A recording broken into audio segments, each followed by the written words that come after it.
Hello everyone, it is the 21st of April. I wanted to record this video before the inflation data was released, but first I noticed the mistake in one of my videos. I had to correct it, and the inflation data is actually surprising to me, but still, after I analyzed the new release, it is time to provide this video that analyzes the reasons why New Zealand still has high inflation and the cost of living crisis. It's gonna be a bit surprising because most analysts believe that the inflation was caused by the loose monetary policy as well, after printing $54 billion extra money into New Zealand's economic system. Well, to be fair, monetary policy itself cannot create inflation, because usually the extra money that slashes around will just drive up asset prices first. Consumer goods are rarely affected. They are affected only if the extra money is targeted towards people with the lowest and the medium incomes. Now, this is where fiscal and government responsibility comes into play.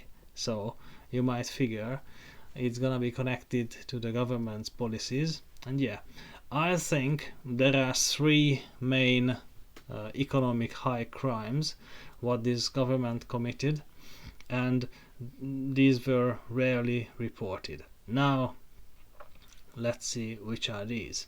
I have to switch to PowerPoint. Yeah, here we go. And first I'd like to define what an economic high crime is. This is when the available pieces of information straightforwardly contradict the justification of a planned measure. Now, that means the available information points to another direction than the planned policy. If the governments still pursue the policy, that's a high crime. But additionally, we have to also see whether the overall environment is risky or not. And if it is risky and the available informations point to other direction, now that's a high crime. And usually this is the justification is purely just political, and sometimes it comes as bureaucratic convenience. Now, I promised three. What was the first one? This is it. When Labour came into power in 2017, they promised that they would increase the minimum wage to 21.2 by 2021. Actually, it was their election promise. And yes, they performed it. They executed their promise. However, in 2020, there was a very important moment. The environment drastically changed. The pandemic came along. Now, what happened then? This table shows the percentage growth of the minimum wage and how the nominal GDP grew in the previous reported period. The new minimum wage kicks in on the 1st of April every year, and the previous year's GDP figures are reported in the middle of March. So that's the most recent available information what the government has about the GDP prospects. I add inflation figures to the actual real GDP growth, because that is the nominal GDP growth. Nominal GDP is the sum of the money that can be distributed among political, economic actors. That is the money what we have.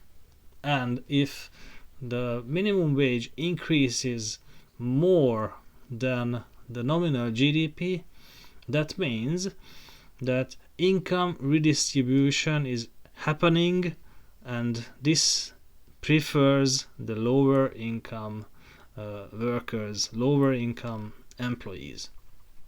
Now, until 2017, the key and the English government was very conservative on this,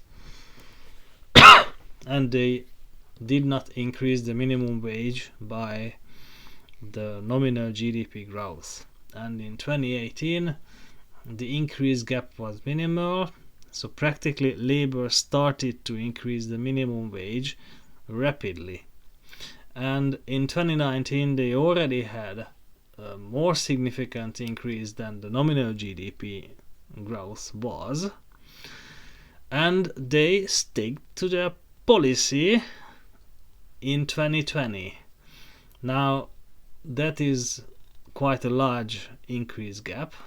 That is quite a large redistribution of incomes towards lower income people. But at that moment, when they decided to go along with the planned policy, we already had a very, very risky environment. The pandemic was coming. It was by all means justified by David Seymour, who said that increasing the minimum wage during the pandemic was actually economic vandalism. Now, I don't use that word.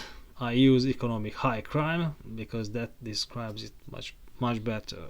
Now, 2021, that's another example of this economic high crime, because in 2020 the nominal GDP actually decreased by 1.5%, if I remember well, and there was about 1.4% inflation, so altogether the nominal GDP practically stagnated. It was almost the same as in 2019. But labor, who cares? They increased it further to $20. Now that was an even larger high crime what they committed. But okay, looking at this in a graph shows that actually it wasn't 2020 that was the largest high crime. The green line shows the nominal GDP growth. The red line shows the minimum wage growth, and it was in 2021 when it was extremely higher than the nominal GDP growth. At the time, I had the chance to talk to one of the labor ministers, and I warned them that going along with that policy is risky. And I have to admit, I didn't see the inflation risk.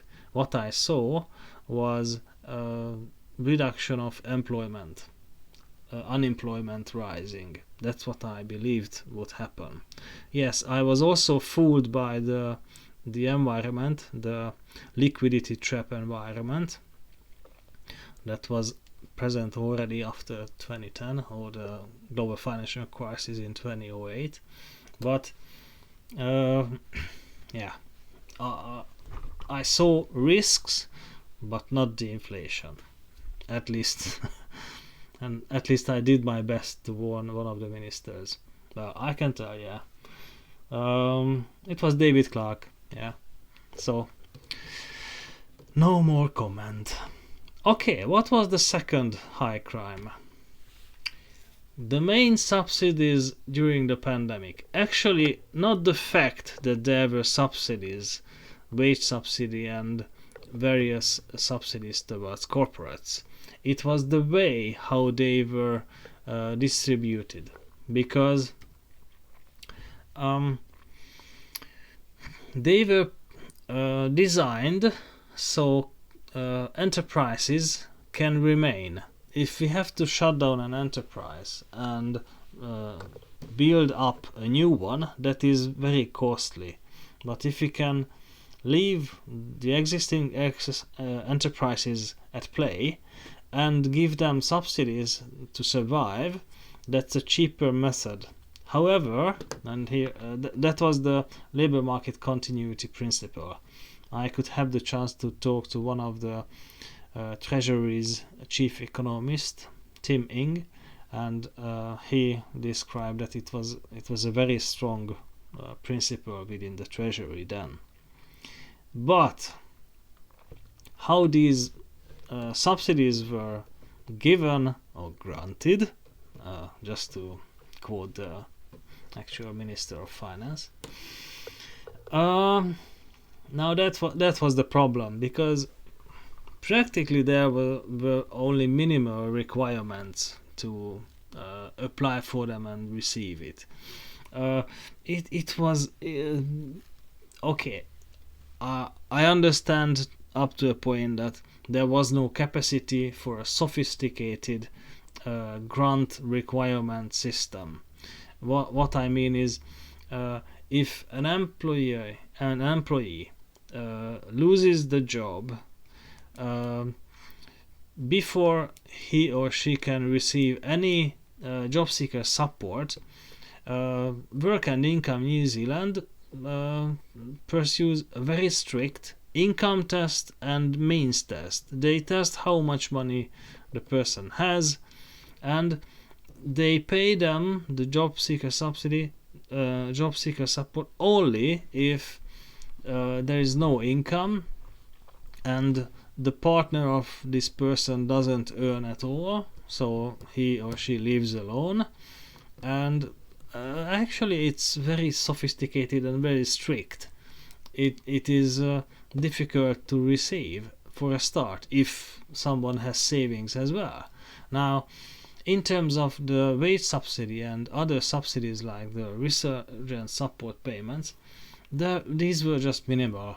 And to be fair, the government should have developed a system so they analyze the corporate's cash flow, and they should have granted these subsidies only if the cash flow of the company didn't allow to pay wages and other ongoing costs. It was absolutely irresponsible how the system worked. In addition, the wage subsidy for a week was almost double what the job seeker support was. So, this means it was way too generous and way too unfair. Because if someone lost the job he or she was employed in January 2020, before the lockdowns, these people would receive only $250 a week. But if someone had to stay at home because the lockdown didn't allow them to work, they would receive $490 after tax. Unbelievable.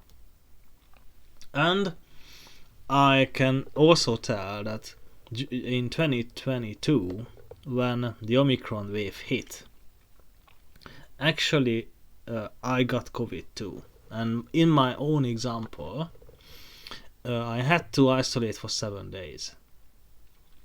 And during that period, the company I work for received the wage subsidy, and I could get the wage subsidy. But my employer just asked me, would that money be enough? Did I want to top it up? And I still had sick leave entitlements for that period, so I used the sick leave too. So actually, I received my normal salary and also the wage subsidy. Thank you, government. I took the money. I was happy for that. But altogether, the system was highly inflationary. Come on. It was irresponsible how it was developed. And yeah, I already mentioned that those should have been tied to cash flow difficulties. Okay, if it wasn't yet enough, The third one is absolutely a purely high crime. Okay, this is an oxymoron. With high crime we can't even quote purity. Anyway, in 2021, after the first year of the pandemic, the government was a bit under pressure because the press and the media altogether could see that the wage subsidy and the corporate subsidy schemes were very, very generous. And among the income layers, it was the beneficiaries who did not yet receive anything during the pandemic. So the government saw the opportunity, and because the budgets are developed in a very, very silly way, the Minister of Finance can decide over the operation allowance. It is a differing money in every year. In 2021 it was more than $600 million, what Grant Robertson could have decided freely what to use it for. And he used it to raise the benefits. This was the increase in 2021. Now, I listed not just that year, but also the prior year and the recent ones. And I used the superannuation, the job seeker support, and the sole parent support here as examples. The first high crime is actually related to 2020. In 2020, okay, just an additional information.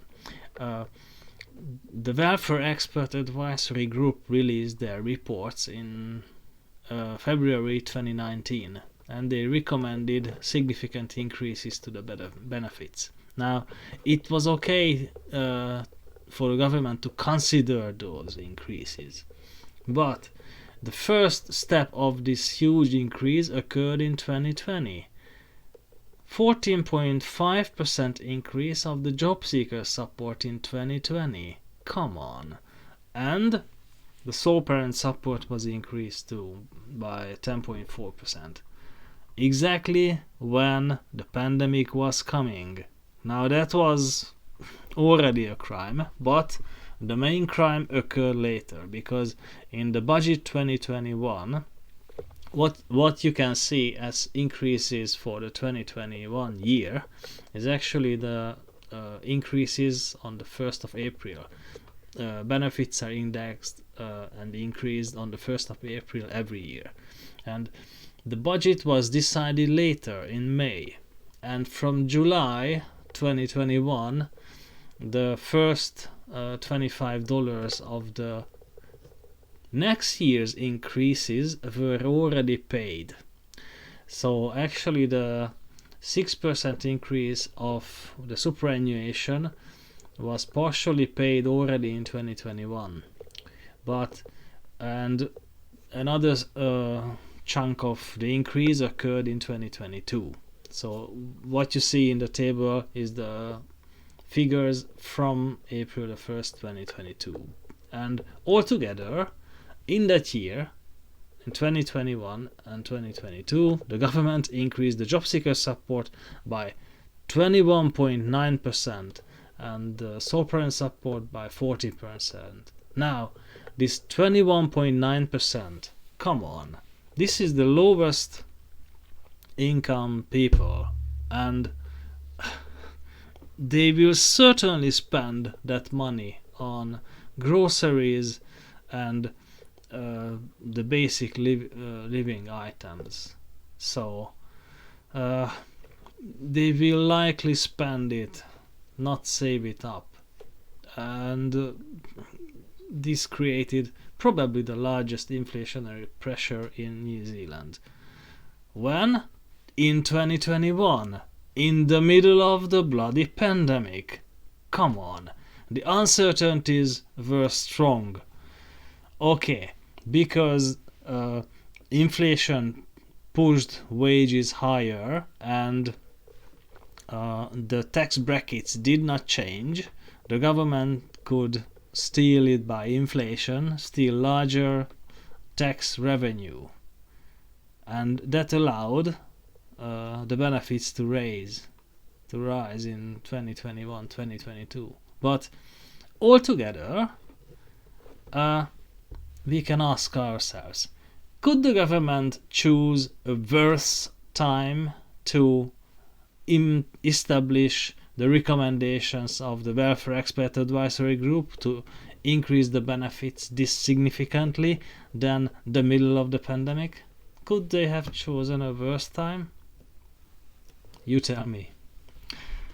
Well, I hope this gives you a different perspective of the causes of the inflation.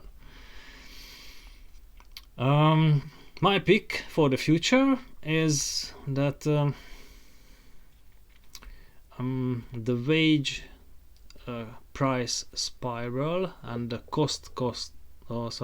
price spiral will remain for at least another 2 years.